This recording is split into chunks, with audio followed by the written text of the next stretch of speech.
My name is Sophia. I had been paying the bills in that house for 2 years. Not Patricia, not Tiffany. Me, 3 jobs, 7 days a week. No breaks, no excuses, just work. Every morning, I worked at a small coffee shop downtown. Every afternoon, I cleaned office buildings. Every evening, I worked as a waitress until my feet felt like they would fall off. And every paycheck disappeared before I could even look at it. Rent, electricity, groceries, water, medicine, everything. I paid for all of it. The only reason I never complained was because of my grandmother, Grandma Rose, the woman who raised me after my parents died, the woman who loved me when nobody else did, the woman who reminded me every day that kindness still mattered. But kindness doesn't pay bills, and it definitely doesn't make people grateful, especially not Patricia Bennett, my stepmother, or Tiffany Bennett, my stepsister. As far as they were concerned, I existed to work, to earn, to provide, nothing more.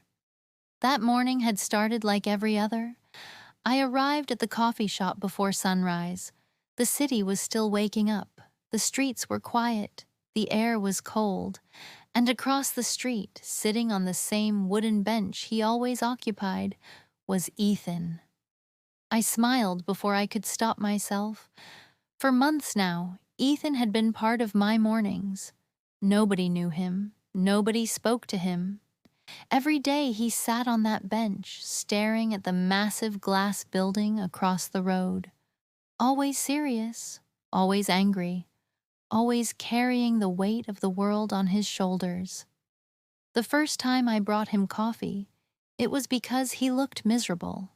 The second time, because I felt sorry for him.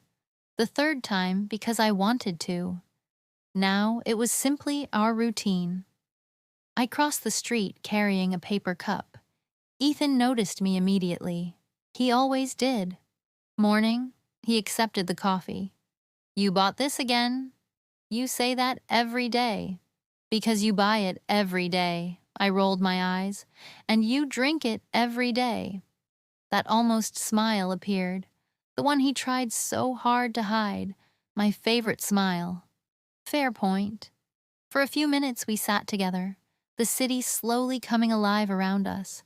It was my favorite part of every day, the only part that belonged to me.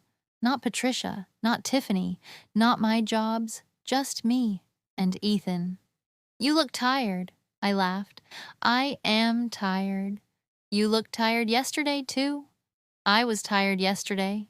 He shook his head. "You work too much." "Somebody has to pay the bills." His expression darkened. He knew enough about my home life, enough to understand, enough to know I wasn't exaggerating. Before I could say anything else, my phone buzzed. A message from Tiffany. "Buy milk. We're out." I stared at the screen, then laughed. "What?" I showed Ethan the message. His jaw tightened immediately. "You've been at work for 20 minutes." "Exactly." She couldn't buy her own milk? I stood. If Tiffany ever did something for herself, the universe might collapse. That earned a genuine laugh, a real one. The sound surprised both of us. For a moment he looked younger, lighter, almost happy. Then the moment passed. I checked the time. "I need to get inside." Ethan nodded. "See you tomorrow." I smiled. "See you tomorrow." I had no idea how much those words would matter. By evening, everything had changed. Grandma Rose died just after sunset. I was holding her hand when it happened. One moment she was there, the next she wasn't. I don't remember leaving the room. I don't remember the drive home. I only remember the silence, the awful silence. The funeral happened 3 days later. After that, the house felt empty, cold, wrong. Every room reminded me of her. Every corner hurt. I thought Patricia would at least pretend to care. I was wrong.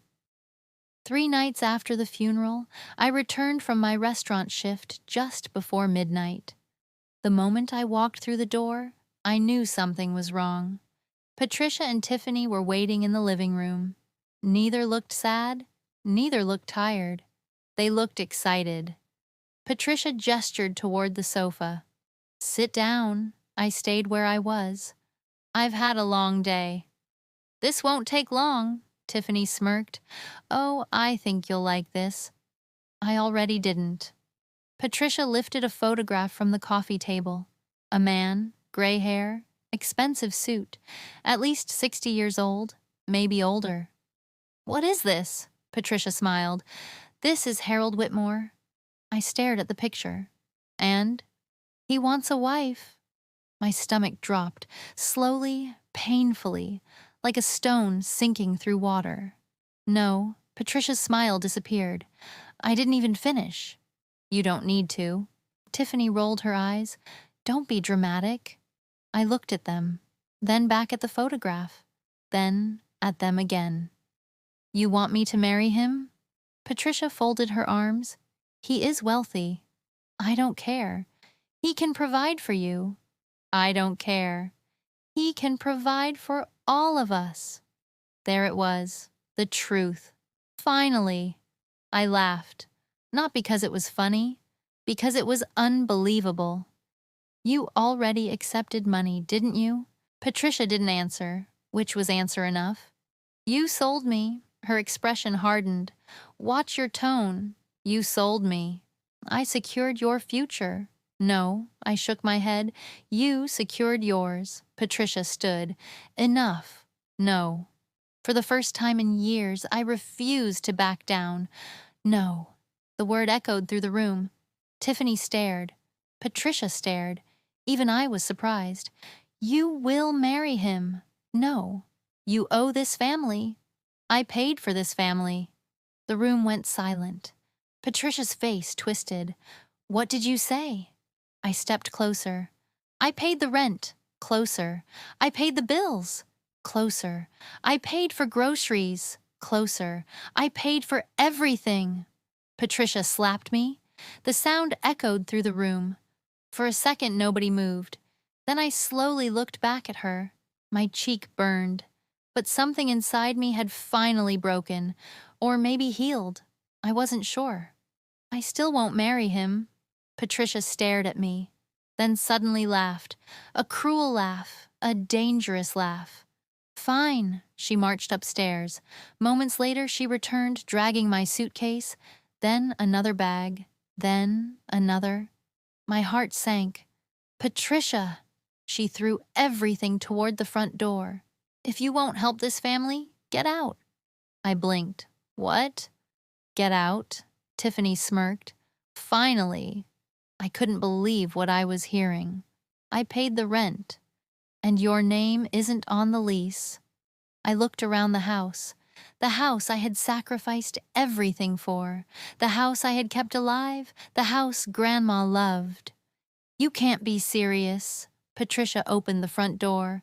Cold air rushed inside. "Leave." My eyes filled with tears, not because I was afraid, because I finally understood. They never loved me, not even a little. I picked up my suitcase, my coat, my bag, everything I owned. Then I walked outside. The door slammed behind me, the lock clicked, and just like that, I was homeless. I stood there for a long moment, looking at the house, waiting for somebody to open the door. Nobody did. Eventually, I turned away. I started walking. I had nowhere to go. No family, no friends, no home.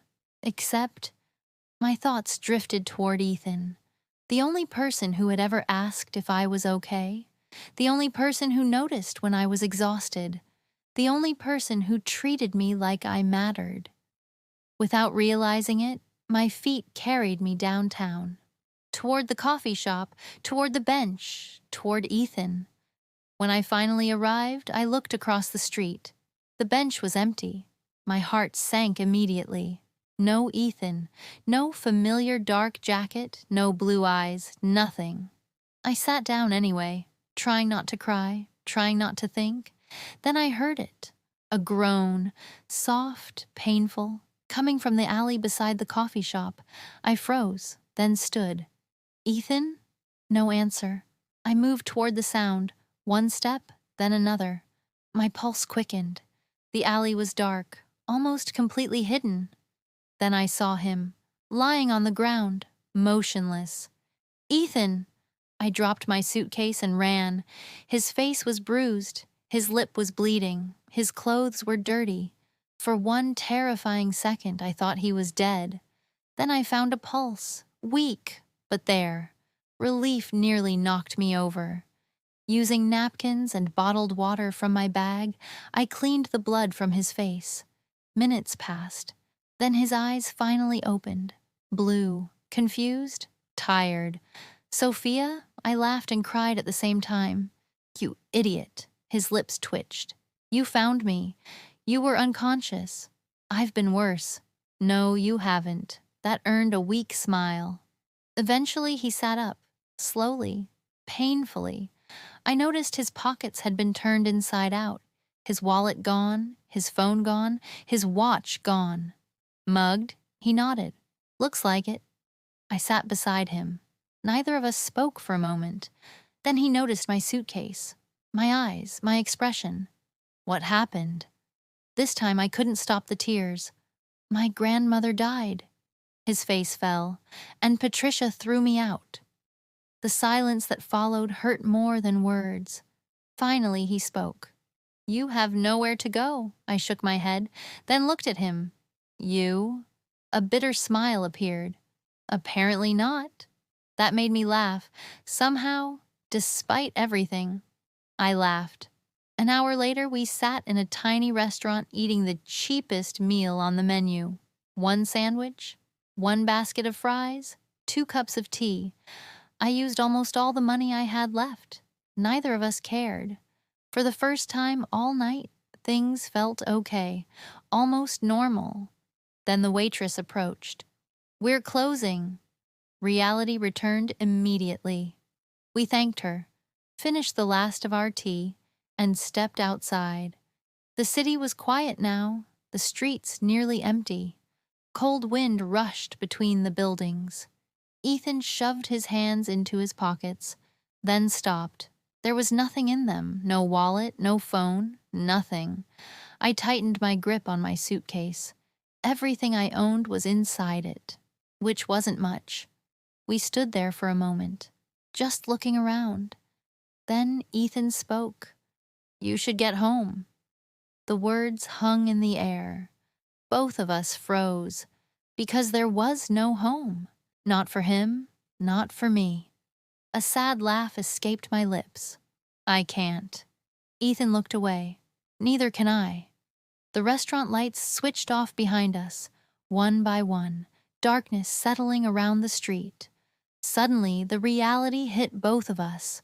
The food was gone, the warmth was gone, the restaurant was closed, the night was long, and neither of us had anywhere to sleep. I looked at Ethan. He looked at me. For the first time since we met, neither of us had an answer. Then I asked the question we were both thinking. What do we do now? Ethan stared at the empty street, the dark city, the endless night ahead of us. And for the first time, he didn't know what to say, because there was no home. What do we do now? The question slipped out before I could stop it. The restaurant lights behind us switched off one by one. The warmth disappeared. The food was gone. The comfort was gone. Reality remained. We were homeless, both of us. For a moment, neither of us had an answer. Cars passed. The city kept moving. People hurried home. Meanwhile, I was standing on a sidewalk with a suitcase containing everything I owned. Ethan shoved his hands into his pockets, then immediately frowned. The muggers had taken everything. His wallet, his phone, his watch. Everything. A bitter smile crossed his face. Looks like we're in the same club now. I laughed softly. The homeless club? The membership requirements seem unfair. Despite everything, I smiled. Then an idea appeared. The coffee shop. more specifically, the small storage room behind the coffee shop. Years ago, Mr. Jenkins had converted part of it into a rest area for staff working overnight shifts. It wasn't much, but it had a roof. And right now, a roof sounded like luxury. I might know somewhere. Ethan looked at me. Somewhere legal? Probably. His eyebrow lifted. Probably, I laughed. Come on. 20 minutes later, Mr. Jenkins was staring at us in disbelief. He listened quietly while I explained, never interrupting, never judging. When I finally finished, he sighed heavily. You can stay here tonight. Relief hit me so hard my knees almost gave out. Really? He nodded. It's not much. When he opened the storage room door, I understood immediately. Not much was accurate. The room was tiny. A few shelves, cleaning supplies, storage boxes, a small lamp, and one narrow bed. One single bed. Mr. Jenkins handed us a blanket. A single blanket, then wished us good night and left. The door closed. Silence filled the room. I stared at the bed, then at Ethan, then back at the bed. Ethan did exactly the same thing. This is ridiculous, I laughed, mostly because panicking seemed unhelpful. A little. For several seconds, neither of us moved. The situation was obvious. No couch, no chair, no extra mattress, just one tiny bed. Eventually, we sat down on opposite sides of it. The mattress dipped slightly beneath our weight. The room suddenly felt smaller, warmer, strangely intimate. I folded my hands together, trying not to think about it, trying not to think about Ethan sitting only a few feet away, trying not to think about anything. Then Ethan looked at me. Tell me about her.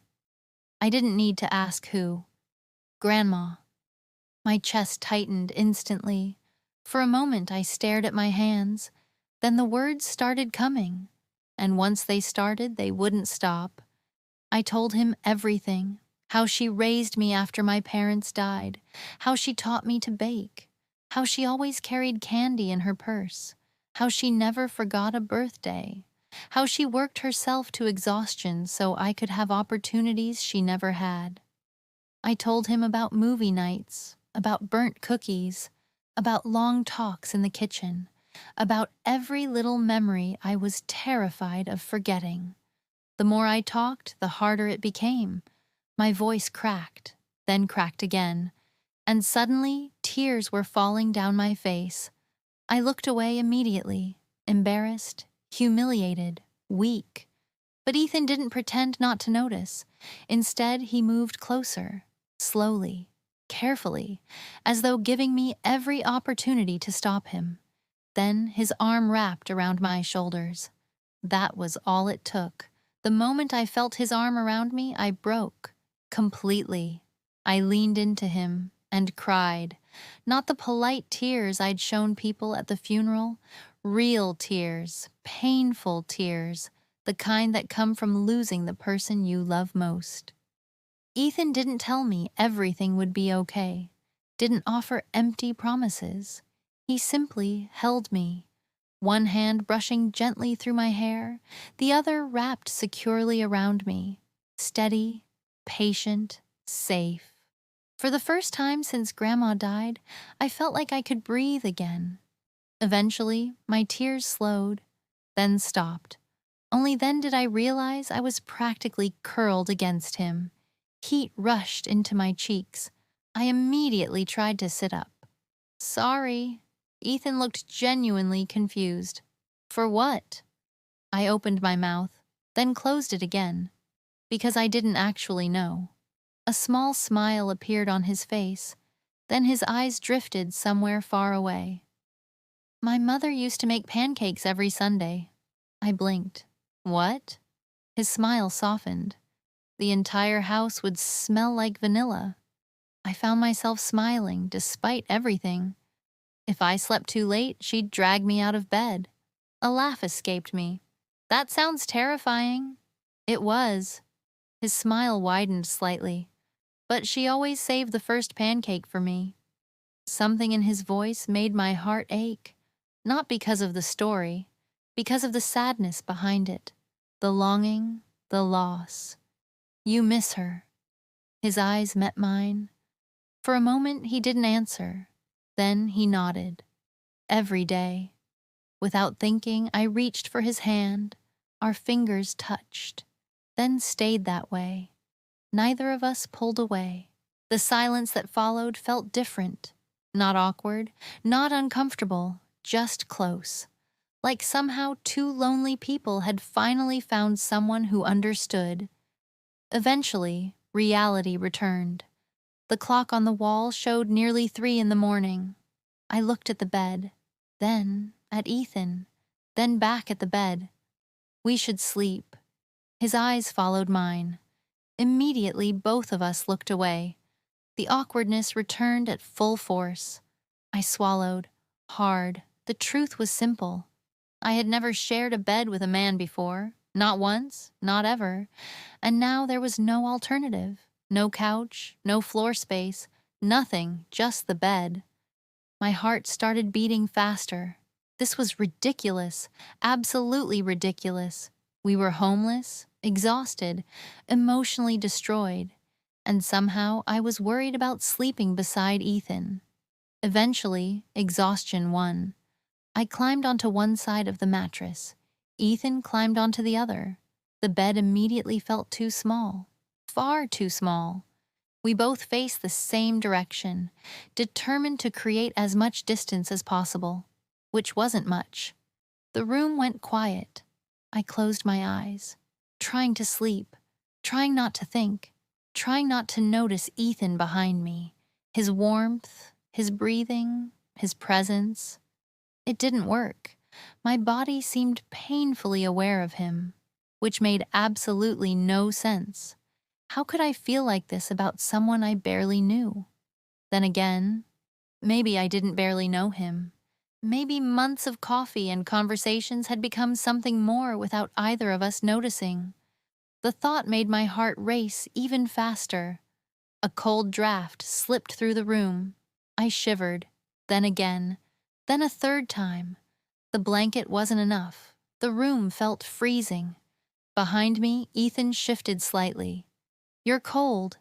"I'm fine." Another shiver betrayed me immediately. A quiet chuckle came from behind. "No, you're not."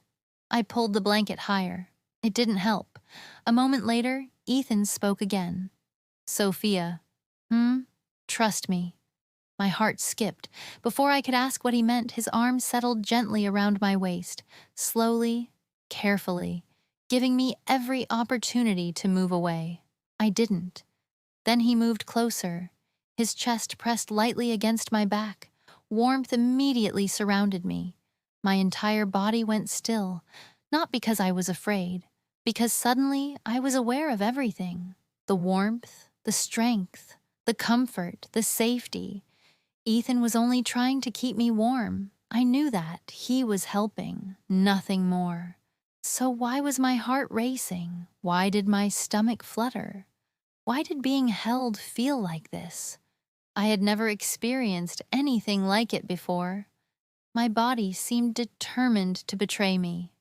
I squeezed my eyes shut, trying desperately to calm down, trying desperately not to think about the fact that Ethan's arm remained around my waist. But it was impossible, because for the first time in my life, a man was holding me, and for the first time in a very long time, I felt protected, safe, wanted, not because of money, not because somebody needed something from me, just because I was me.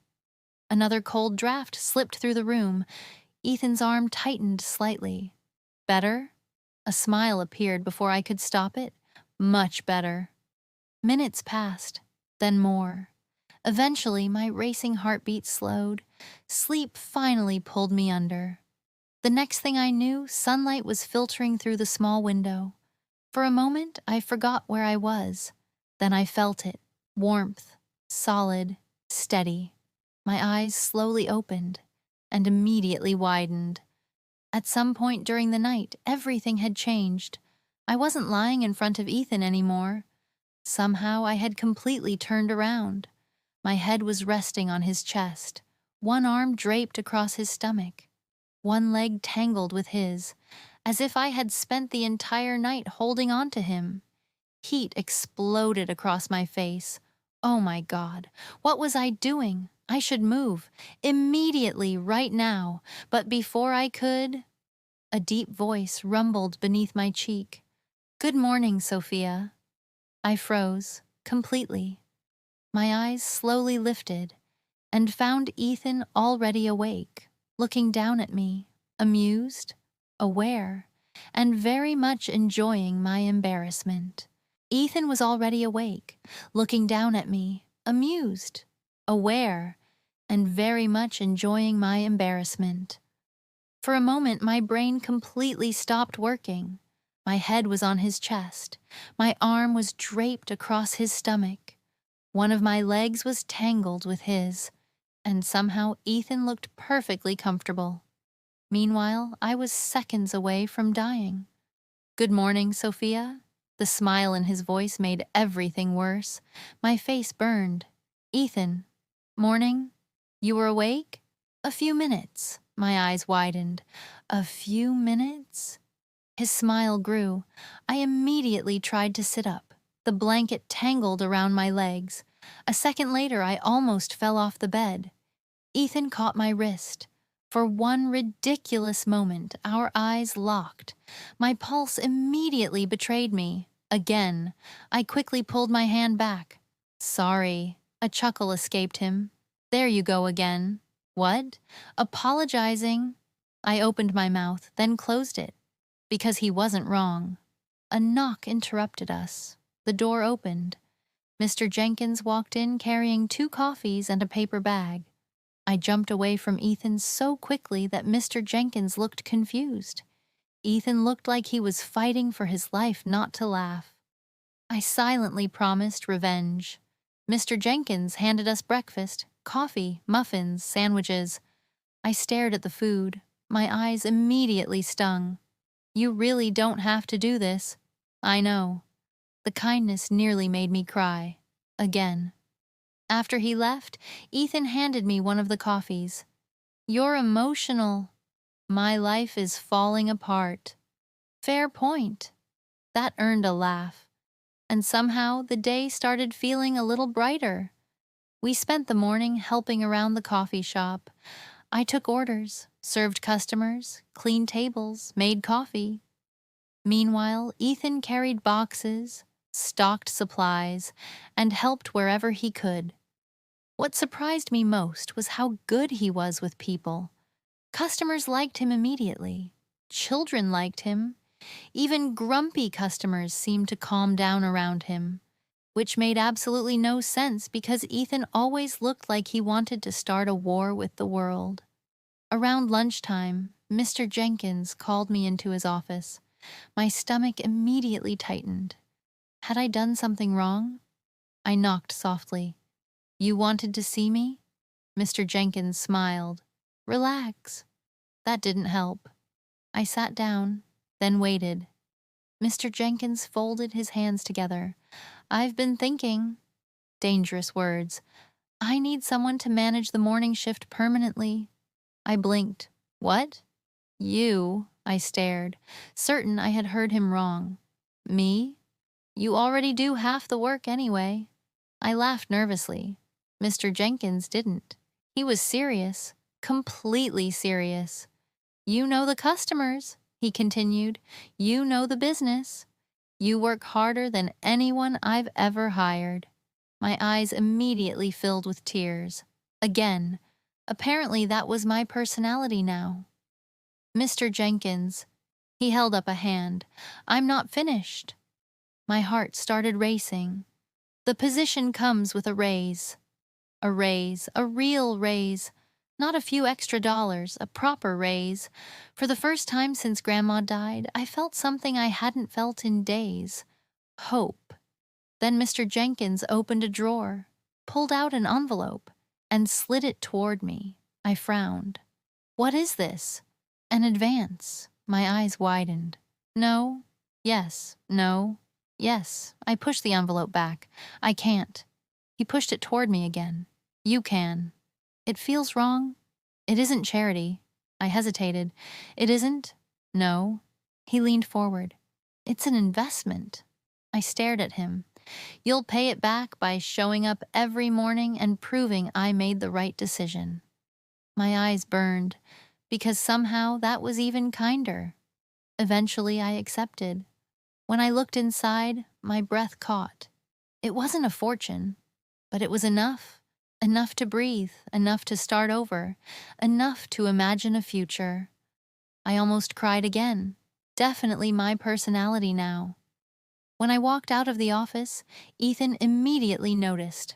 What happened? I smiled. A real smile. The first real smile I'd had in days. I got promoted. His entire face lit up. The reaction caught me off guard, as though my happiness genuinely mattered to him. Seriously? I nodded. And a raise. For a second I thought he might hug me. Instead, he simply smiled. But somehow that felt just as good. The afternoon passed quickly. Then something unexpected happened. Mr. Jenkins approached Ethan. I need another employee. Ethan looked up. And? I'm offering you a job. Ethan blinked. Actually blinked. I think you've mistaken me for someone employable. Mr. Jenkins laughed. I haven't. Ethan immediately shook his head. No. I frowned. Why was he refusing? Mr. Jenkins looked disappointed. Any reason? Ethan hesitated. For a moment, something flashed across his face. Pain, pride, shame. Then it disappeared. I just don't think it's a good idea. Without thinking, I stepped forward. It is. Both men looked at me. I pointed at Ethan. He's hard-working. Ethan rolled his eyes. Reliable. Another eye roll. Smart. His eyebrow lifted. And he's good with customers. Mr. Jenkins laughed. I noticed. Ethan looked at me. Really looked at me. The kind of look that made my stomach flutter. You're vouching for me? I smiled. Absolutely. For a moment, neither of us looked away. Then Mr. Jenkins clapped his hands together. Excellent. Just like that. Ethan had a job. That evening, we celebrated with cheap takeout and coffee. Nothing fancy, nothing expensive. But somehow it felt important. Because for the first time since everything fell apart, things were getting better. Then reality returned. We still had nowhere to live. The storage room wasn't permanent. Sooner or later, we would have to leave. I pulled out a notebook, started writing numbers, income, expenses, rent, bills. The results were depressing, very depressing. Ethan leaned over my shoulder. Bad? Disaster. He studied the page, then frowned. A minute later, he pointed at the figures. You can afford a place, I laughed. No. You can. No. He pointed again. Not alone. The words made me pause. Not alone. I slowly looked up. Ethan looked back. Then the idea hit both of us at the same time. Oh. Oh. Silence. A dangerous silence. What if Ethan started, then stopped? I swallowed. What if what? His expression remained carefully neutral. What if we split it? My heart skipped. What? A place. I stared. A 2-bedroom apartment. My heart skipped again. A real apartment. I stared harder. The idea made perfect sense, which was exactly why it terrified me. Sharing rent meant sharing a home. Sharing a home meant seeing Ethan every day. Breakfast, dinner, life. The thought should have scared me. Instead, it made my heart race. Dangerous. Very dangerous. Eventually, logic won. It was the smartest option, the cheapest option, the only option. So that night we searched online. Apartment after apartment. Too expensive, too small, too far, too terrible. Until finally, we found one. Perfect location. Affordable rent. Available immediately. My eyes widened. Ethan, he looked over. What? I think I found it. He studied the listing, then smiled. A real smile. For the first time all day, he looked hopeful. The next morning, we visited the apartment. The building was clean, the neighborhood was safe. The rent was exactly what we could afford. Everything seemed perfect. I could barely contain my excitement. The landlord opened the door, an older man, friendly, at first. Then he looked at us. His eyes moved from me to Ethan, then back again. His smile faded. Wait. My stomach dropped. What? The landlord folded his arms. This building only rents to married couples. Silence. My heart stopped. The landlord looked between us, then asked the question that changed everything. So, his eyes settled on Ethan, then on me. Are you two married? I froze. Ethan froze, and neither of us knew what to say. Are you two married? I froze, completely. My mouth opened, then closed, then opened again. No. The answer came immediately. The landlord sighed. My heart dropped. We had finally found an affordable apartment, a safe neighborhood, a place we could actually afford. And now we were losing it, just like that. Then Ethan spoke. Not yet. My head snapped toward him. What? The landlord raised an eyebrow. Ethan remained perfectly calm. We're engaged. I stared. Actually stared. Engaged? Since when? The landlord looked interested. Engaged? Ethan nodded. Wedding is next year. My brain stopped functioning. Entirely.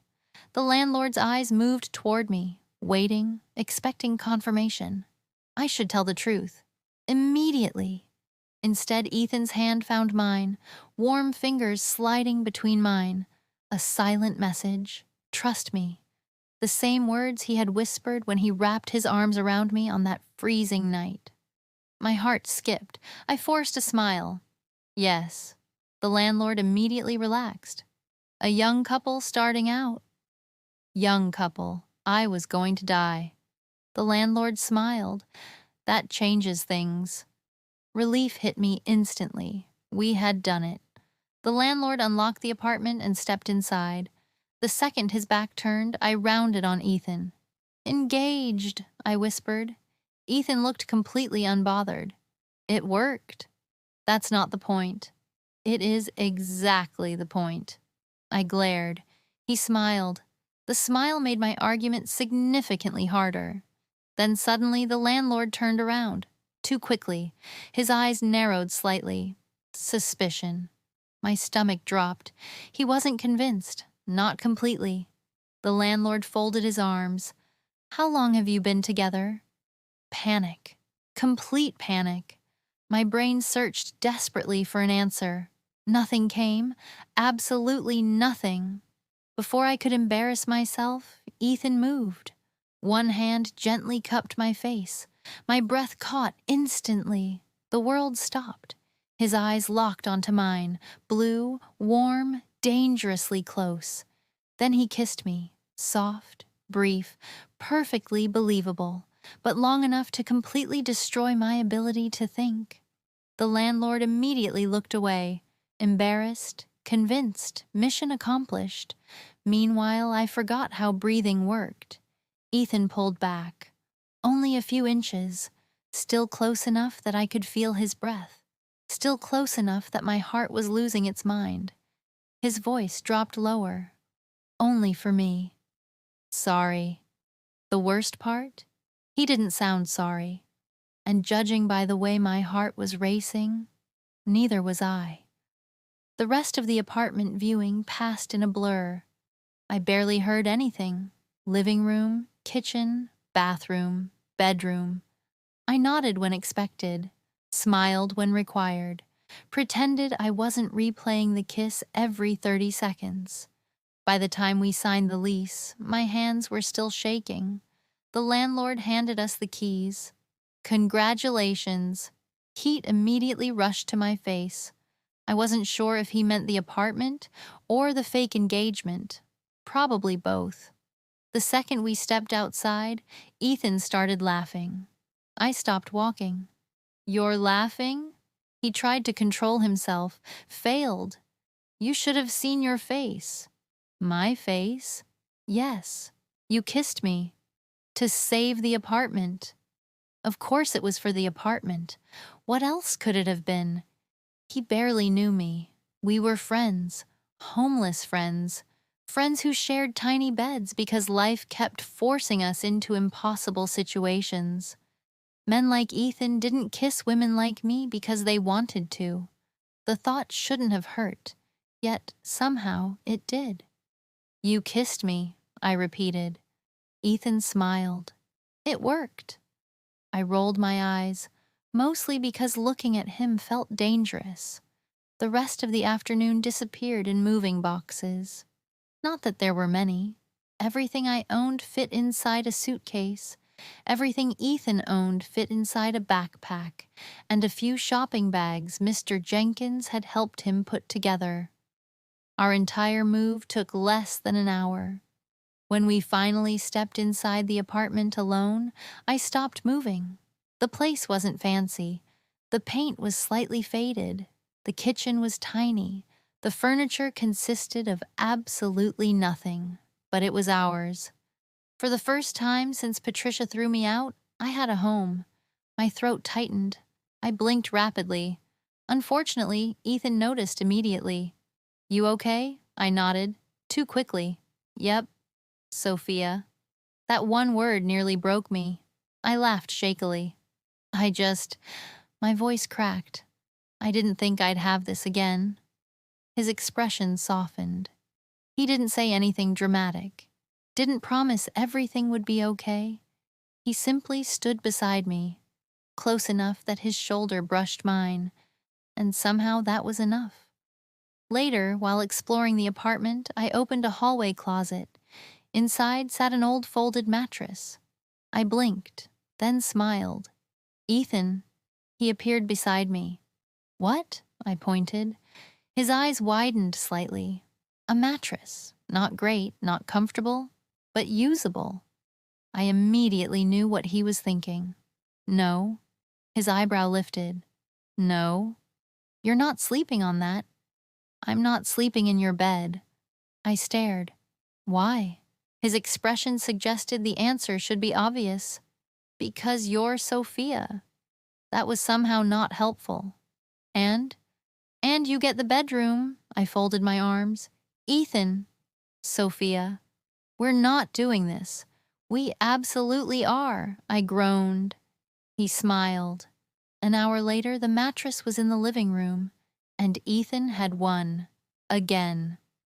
That evening, we bought cheap groceries: bread, eggs, coffee, noodles, the essentials.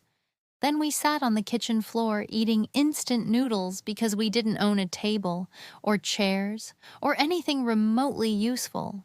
Somehow it was one of the nicest meals I'd had in months. We laughed, talked, planned. For a little while, everything felt normal. The kiss still floated around in my mind, refusing to leave. Every time I looked at Ethan, I remembered it. Every time he smiled, I remembered it. Every time our eyes met, I remembered it. Eventually, exhaustion caught up with us. I retreated to the bedroom.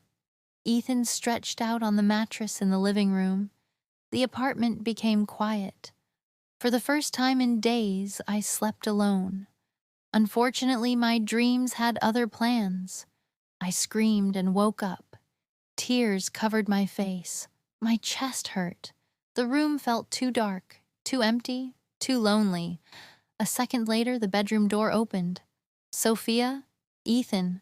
I wiped my eyes immediately. Too late. He had already seen. He crossed the room and sat beside me. "What happened?" I shook my head. "Nothing." A lie, an obvious lie.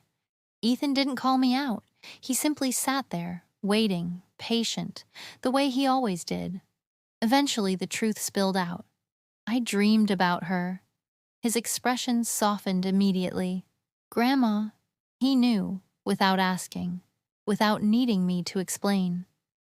A moment later, his arms settled around my shoulders, and just like that, the room felt safer, warmer, less lonely. I leaned against him, closing my eyes, listening to his heartbeat. For a while, neither of us spoke. Then I remembered. The kiss. The question that had been haunting me all day. Ethan? Hmm? About the kiss.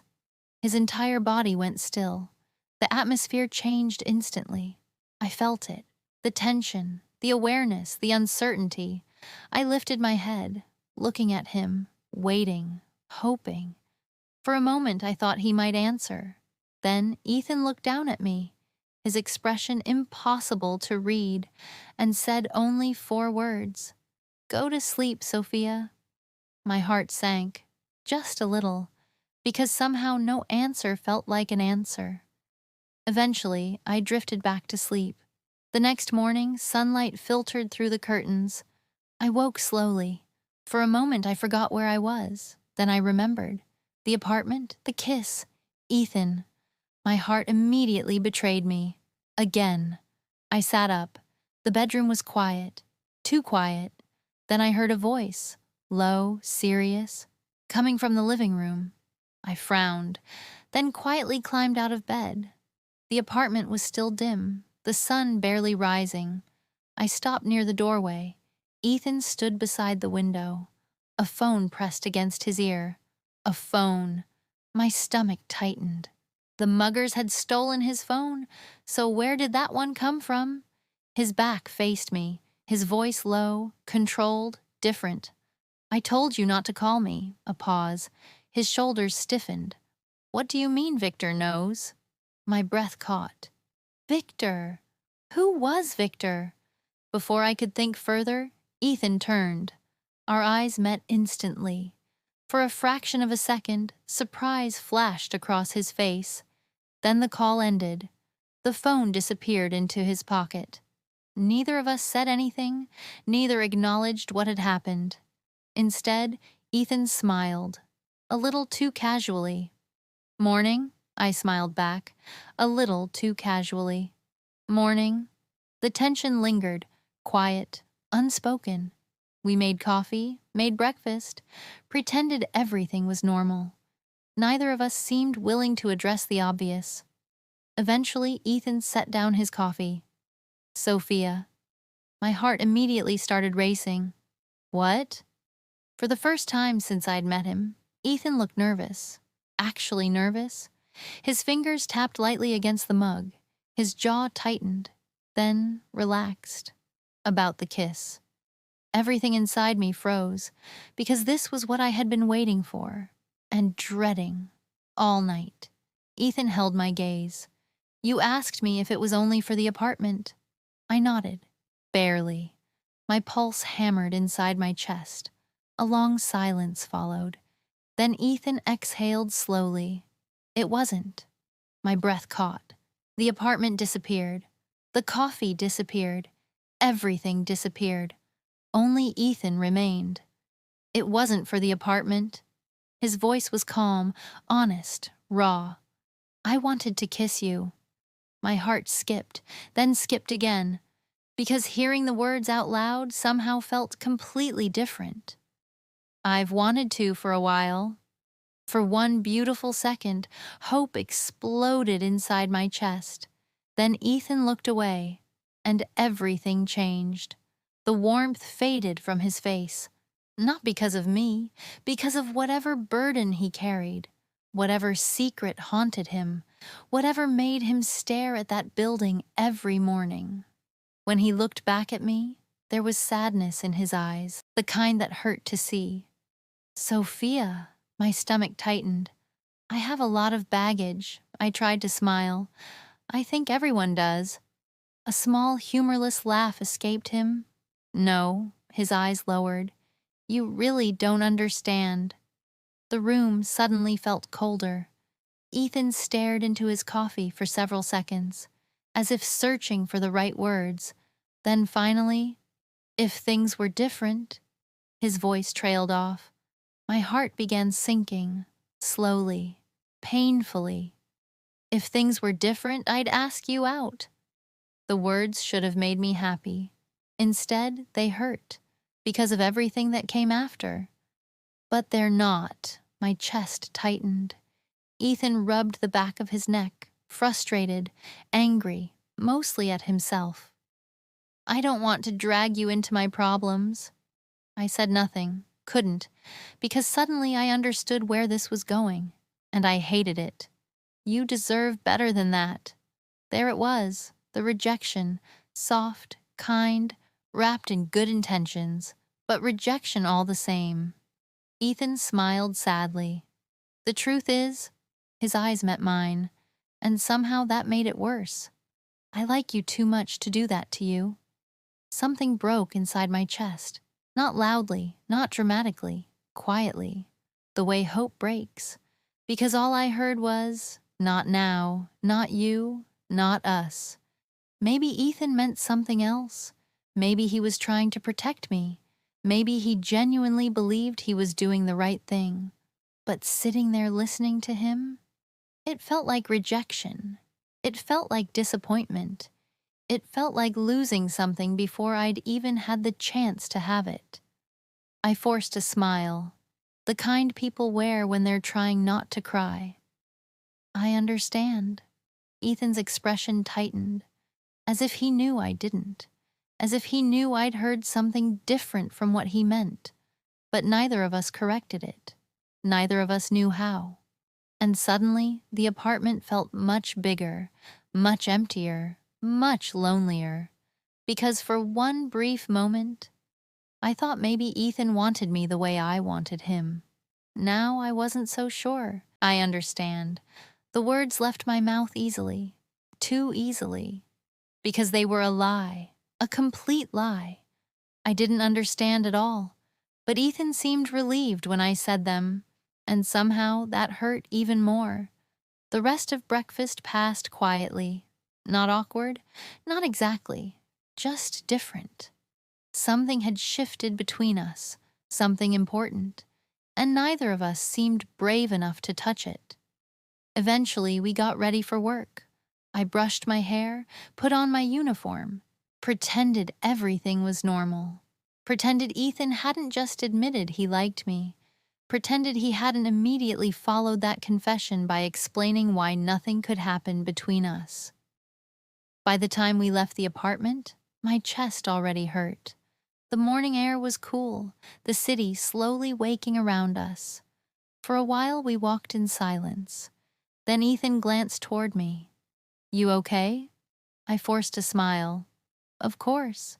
His eyes lingered on me, like he knew I was lying.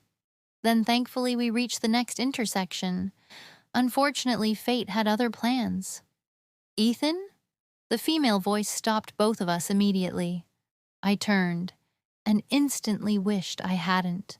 The woman walking toward us was stunning. Tall, elegant, blonde, designer sunglasses, expensive clothes, perfect makeup, perfect hair, the kind of woman people turned around to stare at, the kind of woman I had never been. The moment Ethan saw her, his entire body went rigid. My stomach tightened. The woman looked shocked, then relieved, then emotional. Ethan, she hurried toward us, ignoring me completely.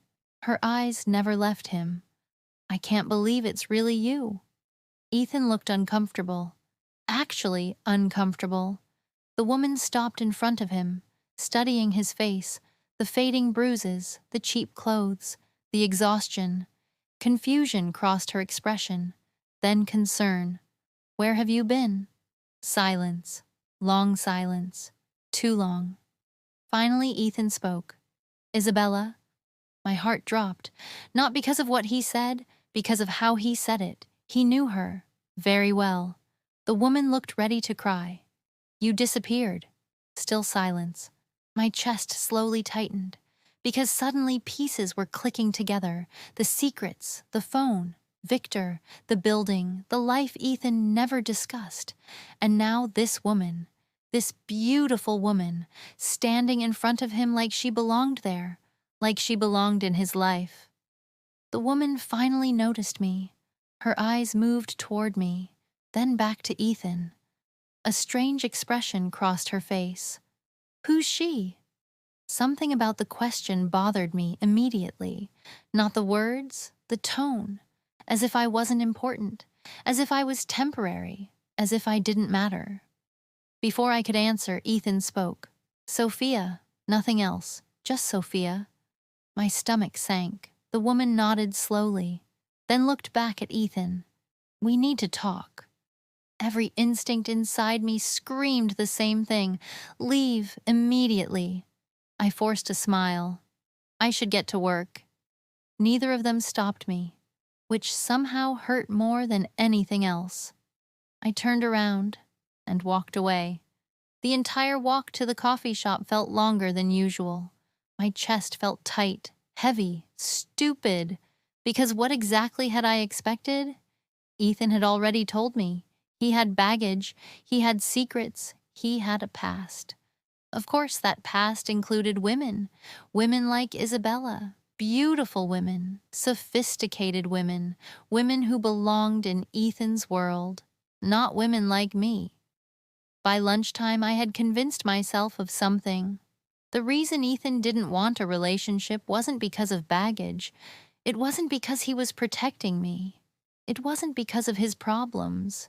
It was because of her. Because a woman like Isabella made sense. A woman like me didn't. The thought poisoned everything. Every memory. Every smile. Every moment. By the time Ethan arrived at the coffee shop later that day, I had built an entire story in my head, and every version ended the same way, with me getting hurt. Ethan noticed immediately. Of course he did. He always noticed. You okay? The same question again, the same lie again. Fine. His eyes narrowed. You don't look fine. I forced a smile. I'm just tired. The conversation ended there, but the distance remained. For the rest of the shift, I avoided him. Not obviously, just enough. Enough to stop conversations, enough to stop smiles, enough to stop whatever had been growing between us. Several times I caught him watching me, confused, concerned. But I never explained, because how could I? By the time my shift ended, I left without waiting for him. The moment I stepped outside, guilt hit me, but not enough to turn around. I walked home alone. The apartment felt strangely empty, even though Ethan wasn't usually there yet. I changed clothes, made tea, sat on the couch, then immediately realized I was waiting for him, which annoyed me a lot. The front door finally opened. Ethan stepped inside. The moment he saw me sitting on the couch, he stopped. His eyes immediately narrowed, because he knew something was wrong. Hey, I looked up, forced a smile. Hey. For several seconds, neither of us moved. Then Ethan slowly walked further into the apartment. You got home early. I shrugged. Work was slow. The lie sounded ridiculous, even to me. Ethan continued watching me, carefully, trying to read me, trying to figure out what was happening, the way he always did, because somehow Ethan always knew, always. You okay? I smiled. Again, the fake smile felt painful. Of course. He didn't believe me, not for a second. His jaw tightened. Sophia? What? His voice softened. Talk to me. And that did it. Something inside me snapped. Not loudly, not dramatically, just enough. Enough to stop pretending, enough to stop smiling, enough to stop protecting myself. I stood up, slowly, my chest tightening. Who are you? The question caught him completely off guard. What? I laughed. A broken laugh, the kind that hurts. Who are you, Ethan? His entire body went still. I could see him trying to understand where this was coming from, trying to catch up, trying to fix it. Too late. What do you really want from me? Sophia. No, I shook my head. No. My eyes burned. Because now that I had started talking, I couldn't stop. Who are you? I repeated, because every day I realize I know absolutely nothing about you. Silence. Painful silence. My voice cracked, and suddenly everything came pouring out. There was a woman this morning. His face changed immediately. I noticed. Of course I noticed. She knew you. Another step backward. The person on the phone knew you. Another step. You keep getting phone calls. You keep talking about things I don't understand. You keep looking at that building like it destroyed your life. Tears filled my eyes, and I have no idea what's going on. Ethan looked like he wanted to say something, anything, but I wasn't finished, not even close, because this wasn't really about the woman, or the phone, or Victor. It was about something much worse, the realization that I had fallen for someone I didn't know. My laugh shook, small, broken, humiliating. Maybe that's the problem. His eyebrows pulled together. What? I swallowed hard, then forced myself to say it. The woman. His face immediately hardened. Sophia. Is she the reason? His eyes widened. The reason you can't be with me? The words hung between us, raw, painful, embarrassing, because now it was out there. Everything, the feelings, the hurt, the rejection, all of it. Sophia, no. But I barely heard him, because my own thoughts were louder, more painful. Maybe I just don't match. The words escaped before I could stop them. His face fell instantly, and somehow that made everything worse. I laughed again, another terrible sound. She's beautiful, Sophia. She's confident, Sophia. She belongs in your world. His jaw tightened. I could see the frustration building, not anger, pain, pure pain. But I couldn't stop, because if I stopped, I would cry. And I refused to cry. Not again, not in front of him. So maybe that's it. My voice dropped, quiet, broken. Maybe that's why you said no? Ethan froze, completely. The apartment fell silent, because he finally understood. Finally. He understood what I had heard, what I had believed, what I had been carrying all day, slowly, carefully. He took a step toward me. Sophia. I immediately stepped back. The movement hit him like a punch. I saw it happen, saw the hurt flash across his face. Good, because I was hurting too. Sophia, listen to me. No. His expression tightened. Please. That one word almost broke me. Almost. But not enough. I shook my head, suddenly exhausted, completely exhausted. You know what? My voice was quieter now, sadder, more defeated. I don't care. Confusion appeared immediately. What? I don't care. The lie hurt coming out, but I said it anyway. I don't want to know. Sophia, I don't want to know who Victor is. I grabbed my bag from the couch. I don't want to know who she is. Another step backward. I don't want to know where you disappear to. Another step. I don't want to know anything. His face drained of color, because now he understood. Now he realized what I was doing. I wasn't asking questions anymore. I was giving up. I think you're right. My eyes filled with tears. I think we don't fit. The words shattered something inside him. I saw it happen, clear as day, the hurt, the regret, the panic. For the first time since I'd met him, Ethan looked scared, actually scared. And for the first time since I'd met him, I walked away before he could stop me. The bedroom door closed behind me. A second later, I heard Ethan's footsteps. Then nothing. No knock, no explanation, no argument, just silence. I slid down against the door, pulled my knees to my chest, and finally let the tears fall. Because the worst part wasn't that Ethan had secrets. The worst part was that I wanted him anyway. The worst part wasn't that Ethan had secrets. The worst part was that I wanted him anyway. I cried until there were no tears left. Then I sat on the floor staring at the bedroom wall, listening, waiting. Part of me expected Ethan to knock, to explain, to fight for us, to say something, anything. But the apartment remained silent. Eventually, exhaustion pulled me into sleep. The next morning, I woke up feeling hollow, empty, numb. For several seconds, I forgot what had happened. Then I remembered. The argument, the woman, the secrets, the look on Ethan's face when I walked away. My chest immediately tightened. I opened the bedroom door. The apartment was quiet. Too quiet. The couch was empty. The mattress was gone. Ethan was gone. A note sat on the kitchen counter. My stomach dropped. I walked toward it slowly, then unfolded it. "Sophia, I need to take care of something. Please don't leave the apartment tonight. I'll explain everything." Ethan, that was it.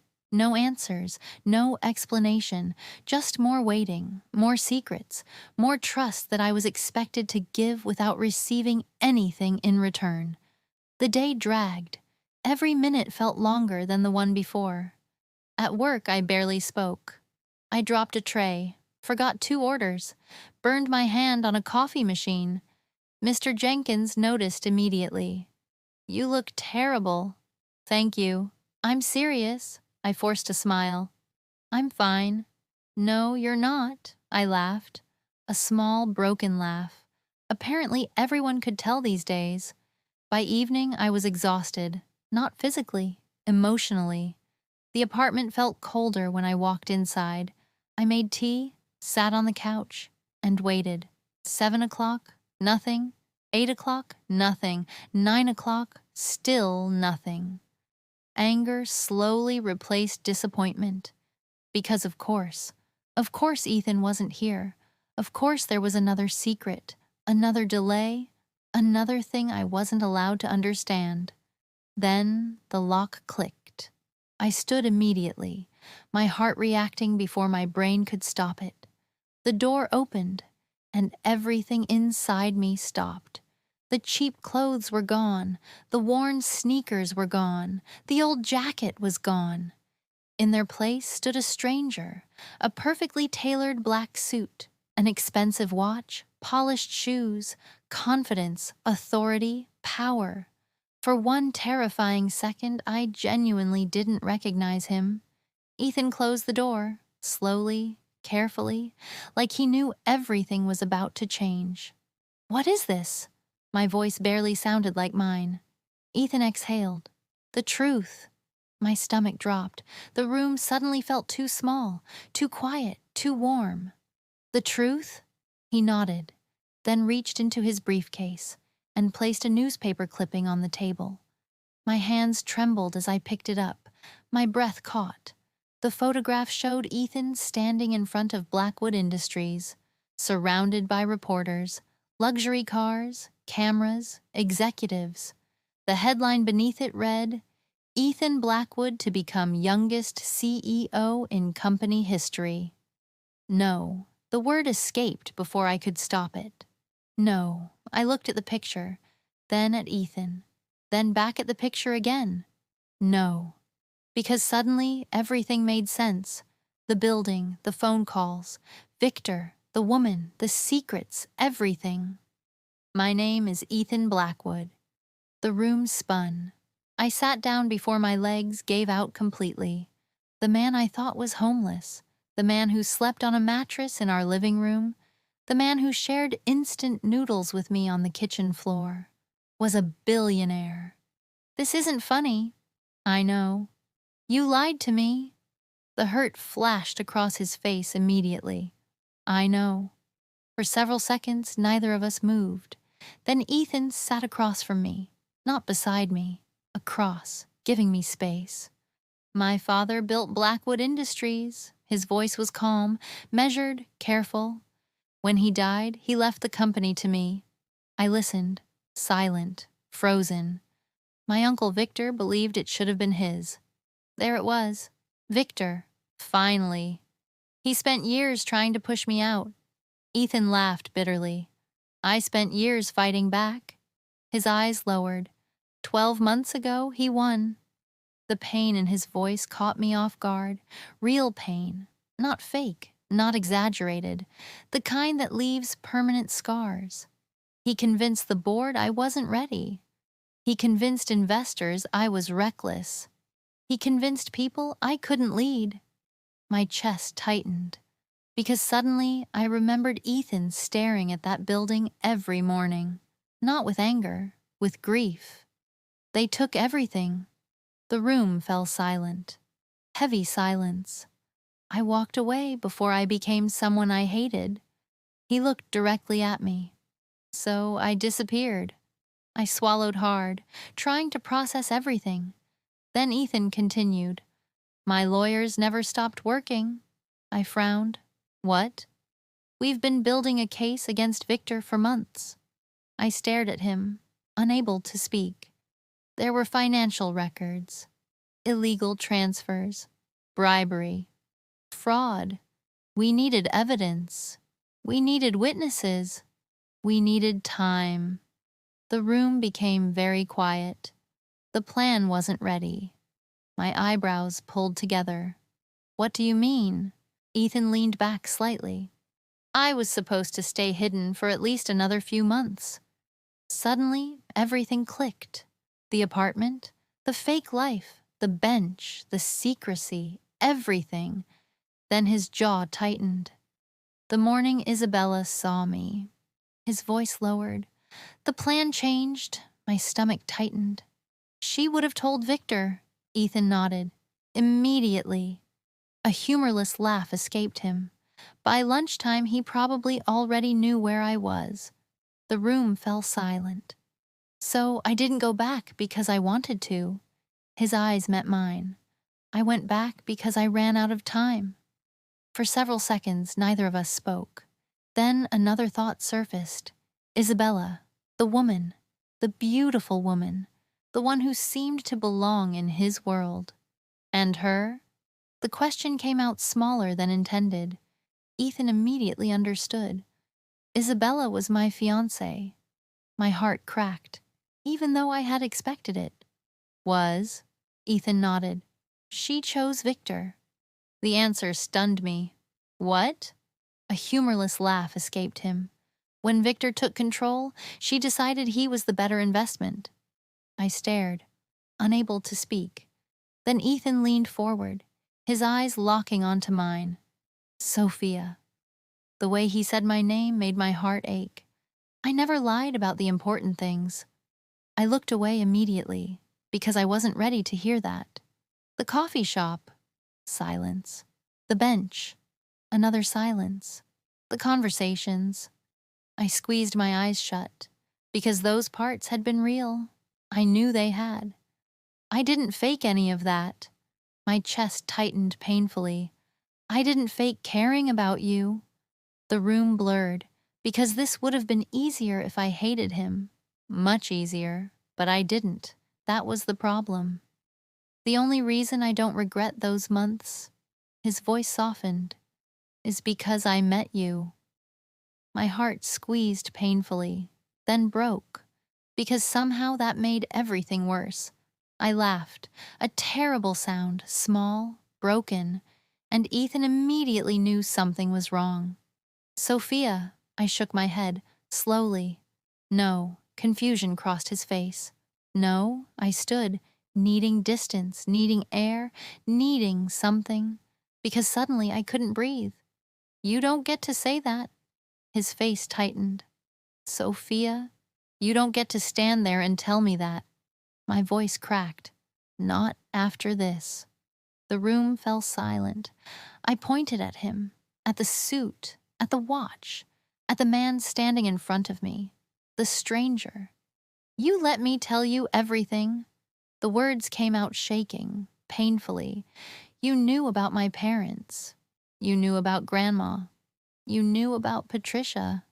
You knew every terrible thing that ever happened to me.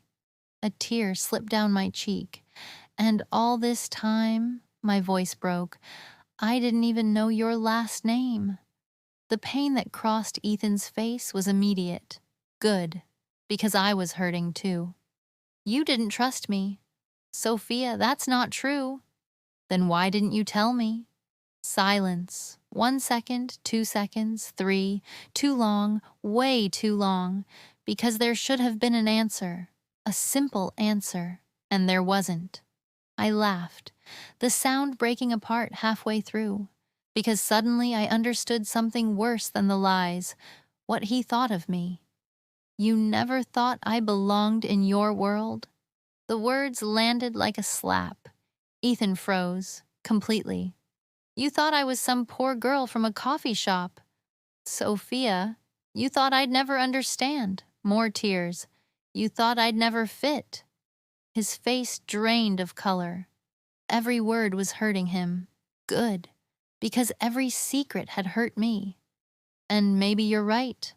The room blurred, but I kept going, because if I stopped, I would fall apart. Maybe that's why you kept me outside of it. Pain flashed across Ethan's face. Real pain, but I wasn't finished. Then another realization hit me.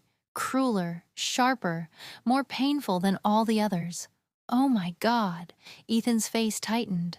Sophia, I shook my head, slowly. No, because now I could see it.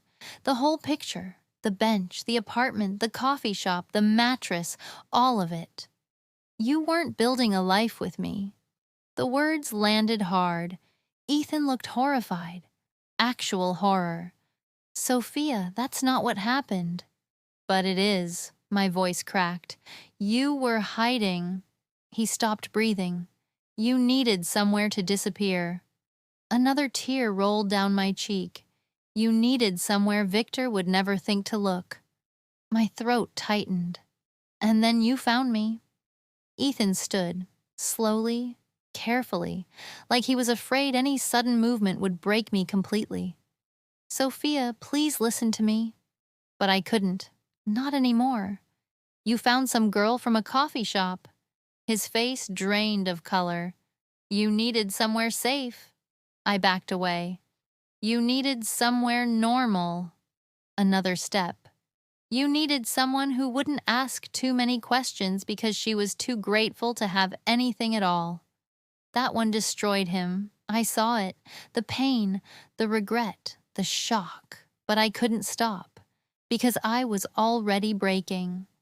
And then the moment your real life came back, my voice cracked completely. The moment the hiding was over, silence, painful silence. You went back. Ethan looked like I had stabbed him. Good, because I felt stabbed too. A broken laugh escaped me. Small, humiliating, heartbroken. I was never part of your future. His eyes widened. Sophia, I was part of your hiding place. The room became completely still, because that one hurt, not just me, him too. You didn't need me anymore. Sophia, stop.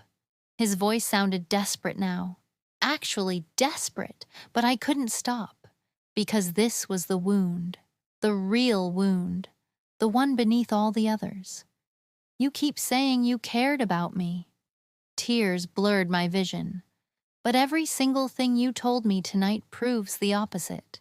The color drained from Ethan's face. If you cared, my voice shook, you would have trusted me. If you cared, another tear, you would have told me the truth. If you cared, I swallowed hard, barely able to get the words out. You would have let me be part of your life. Silence, the kind that hurts, the kind that changes everything.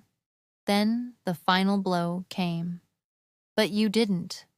My eyes met his, and for the first time since meeting Ethan Blackwood, I believed I understood exactly where I stood, outside where I had always been. Maybe you were protecting me. I laughed bitterly. Maybe you thought you were doing the right thing. My eyes burned. But that's not what people do when they trust someone. The words hit him hard. I watched it happen.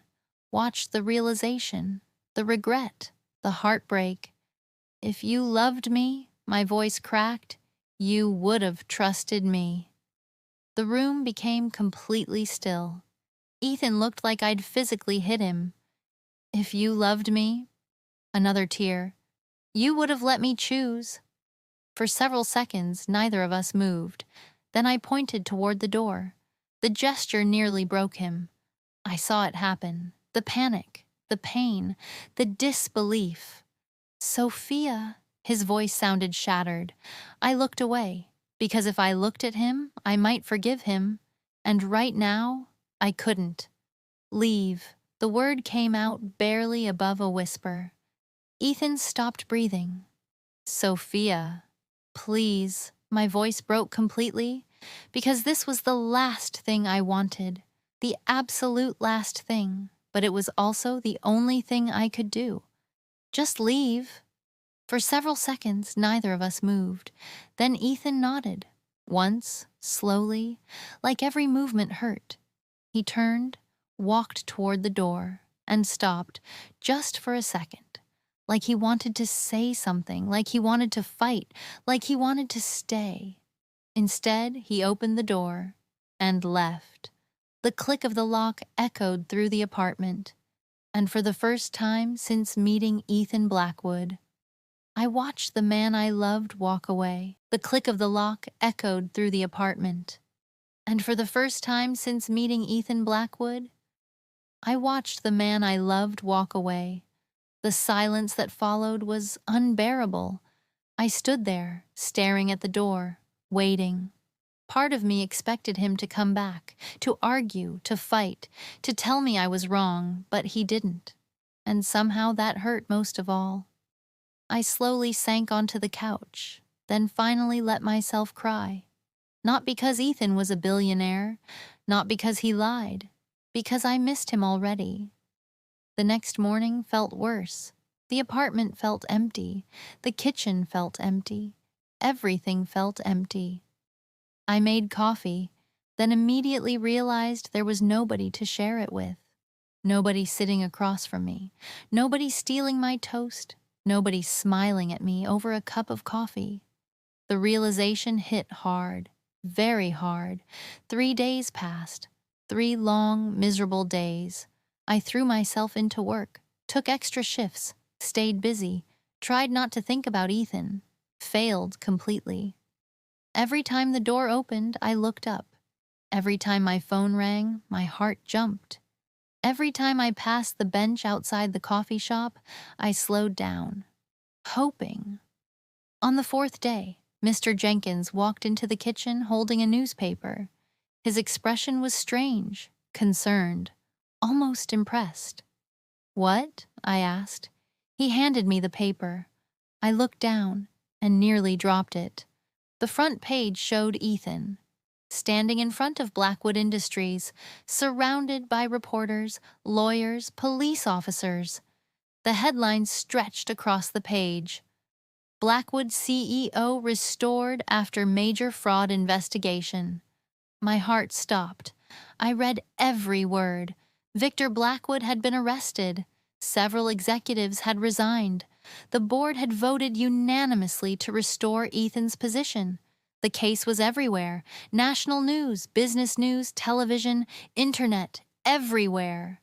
My stomach twisted, because suddenly I remembered something. The attack, the alley, the danger, the people looking for him, and for the first time, I became afraid, not for myself, for Ethan. That evening, I returned home exhausted. The apartment was dark, quiet, lonely. I opened the door, then froze. A small envelope sat on the kitchen table, my name written neatly across the front. Sophia. My heart immediately started racing. I opened it carefully. Inside was a single card. No speech, no explanation, no excuse. Just one sentence. "I should have trusted you." I sat down heavily, reading the words again and again and again. Then I noticed another line beneath it. "If you're willing, meet me at the bench tomorrow." 9 a.m. The bench. The same bench where everything began. The same bench where I first brought coffee to the angry man who never smiled. I barely slept. The next morning felt even worse, because now I had a choice, and choices were dangerous, especially when your heart was involved. By 8:30, I was already walking toward the bench, telling myself I wasn't, telling myself I was only going for closure, telling myself a lot of things, none of them true. The bench appeared in the distance, empty. My heart sank. Then I heard my name. Sophia. I turned and stopped breathing. Ethan stood a few feet away. No suit, no bodyguards, no reporters, no billionaire, just Ethan. Dark jeans, black sweater. The man from the bench, the man from the apartment, the man I loved. For several seconds, neither of us moved. Neither of us spoke. The city seemed to disappear around us. Then Ethan slowly walked closer, his eyes never leaving mine. You came. My throat tightened. You asked. A small smile appeared, then disappeared, because this wasn't easy for him either. For a moment, neither of us spoke. Then Ethan reached into his pocket and handed me a folder. I frowned. What is this? Everything. Confusion crossed my face. Ethan nodded. My lawyers, my company, my finances, my board meetings, my security reports, my case against Victor. I stared at him, speechless. Ethan's voice lowered. You said I never let you choose. My heart squeezed painfully. You were right. Silence. Heavy silence. You said I didn't trust you. His eyes lowered briefly. You were right about that, too. The honesty caught me completely off guard, because I expected excuses, defenses, explanations. Not this, not accountability. Ethan looked directly at me. I kept deciding for you. My chest tightened. I told myself I was protecting you. His voice cracked slightly. But the truth is, a sad smile appeared. I was protecting myself. The confession hit me hard, harder than anything else. I didn't want you to look at me differently. His eyes lowered. I didn't want to lose the only person who ever treated me like I was just Ethan. My throat tightened painfully, because suddenly I understood. The bench, the loneliness, the isolation, everything. So I kept waiting. A humorless laugh escaped him. One more day, then another, and another. He shook his head. And every day I made the wrong choice. Silence stretched between us. Long, painful. Then Ethan reached into his pocket again. This time he pulled out a folded piece of paper. He handed it to me. I unfolded it slowly. Inside were apartment listings, the cheap apartments, the places we had looked at together, the place we eventually rented. I frowned, confused. Ethan smiled sadly. I kept them. My heart squeezed. Why? His answer came immediately. Because they were ours. The words nearly broke me. I looked down quickly, because tears were already forming. Then Ethan took another step closer. Not enough to touch me, just enough for me to see the exhaustion in his eyes, the sleepless nights, the fear, the regret. I know I don't deserve your forgiveness. Silence. The morning breeze moved gently between us. Neither of us looked away. I know I hurt you. His voice cracked. The sound surprised both of us. I know I broke your trust. My eyes immediately burned, because hearing him say it out loud somehow hurt more. Ethan looked down briefly, then back up, and when he did, I saw something I had never seen before. Defeat, the kind that comes when someone finally stops fighting, when someone finally lays down every weapon, every wall, every defense. I spent weeks convincing myself I was protecting you. A sad smile appeared, but the truth is, his jaw tightened. I was afraid. What? The question escaped before I could stop it. Ethan laughed softly, without humor. I've spent my entire life watching people leave. The words hit me immediately. My mother, friends, employees, investors, Isabella. His eyes met mine. The moment people learn who I am, his voice lowered. They stop seeing me. My heart broke, because suddenly I understood the bench, the sadness, the way he looked at people, the way he always seemed lonely even when surrounded by others. So I kept delaying it. A humorless laugh escaped him. One more day, another, and another. His eyes softened. Because every day you didn't know, a sad smile appeared. I got to be Ethan. The words shattered something inside me. Not Ethan Blackwood, not the billionaire, not the CEO, just Ethan. The man who liked bad coffee, the man who listened when I talked about grandma, the man who held me during nightmares, the man who made me laugh, the man I loved. Ethan swallowed hard, then took one final step closer, not enough to touch me, just enough for me to see how terrified he was.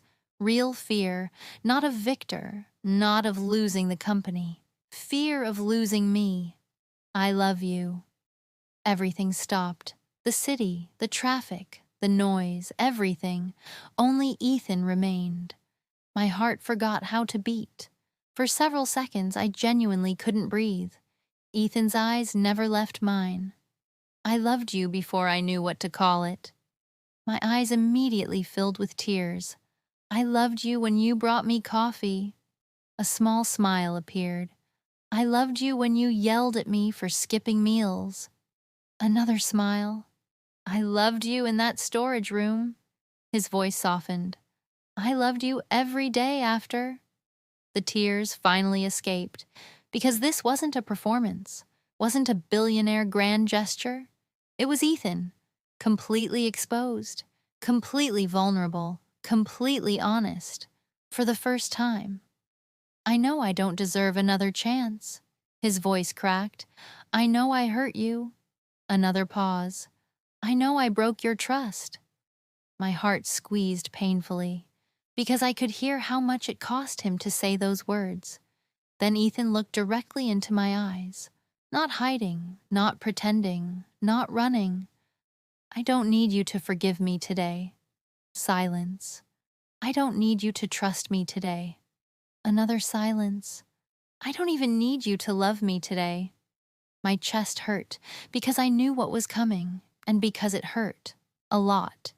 Ethan's eyes burned, all the walls gone, all the pride gone, everything stripped away. I just want a chance. My heart cracked, slowly, painfully, beautifully. A chance to earn it back. His voice broke completely. A chance to prove that what we had was real. A tear rolled down his cheek, and Ethan didn't even bother wiping it away, because he wasn't trying to look strong anymore. He wasn't trying to be a billionaire, or a CEO, or a Blackwood. He was just Ethan, the man who was terrified of losing me. I love you, Sophia. Silence. Pure silence. I've loved you for a long time. His eyes never left mine. But I don't want you to believe me because I say it. Another pause. I want you to believe me because I spend the rest of my life proving it. That was it. That was the moment. The moment my heart finally broke. Not because he was a billionaire, not because he lied, because I believed him. I wiped my eyes, took a shaky breath, and looked at him. Really looked at him. I don't trust you yet. The words hit him immediately. I saw it happen. The disappointment, the pain, the acceptance. Then I took a step toward him. My voice broke. But I want to. For a second, Ethan stopped breathing. Actually stopped breathing, as if he couldn't believe what he had just heard. Another tear rolled down my cheek. You hurt me. I know. You lied to me. I know. You made me feel like I wasn't part of your life. Pain flashed across his face. I know. I swallowed hard, then took another step. But I still love you. The breath left his lungs, completely, and suddenly he looked just as broken as I felt. I crossed the remaining distance and threw my arms around him. For 1 second, he didn't move, as if he couldn't believe it. Then his arms wrapped around me, holding me so tightly it felt like he was afraid I would disappear. I buried my face against his chest and finally stopped fighting. I still hate you a little. The words came out muffled. Ethan laughed, actually laughed, the sound vibrating through his chest. I deserve that. You do. Another laugh. Then his hand gently touched my cheek, the same way it had before their first kiss. Only this time there were no lies, no secrets, no pretending, just us. Can I kiss you? The question made me laugh through my tears, because this impossible man was asking permission now. I nodded. Yes. And this time when Ethan kissed me, it wasn't for an apartment, it wasn't for survival, it wasn't for a lie. It was for us. 1 year later, Ethan brought me back to the same bench where everything started, then got down on one knee and asked me to marry him. This time, there were no secrets, no lies, no walls, only trust, only love, only us. And for the first time in my life, I finally felt like I was exactly where I belonged.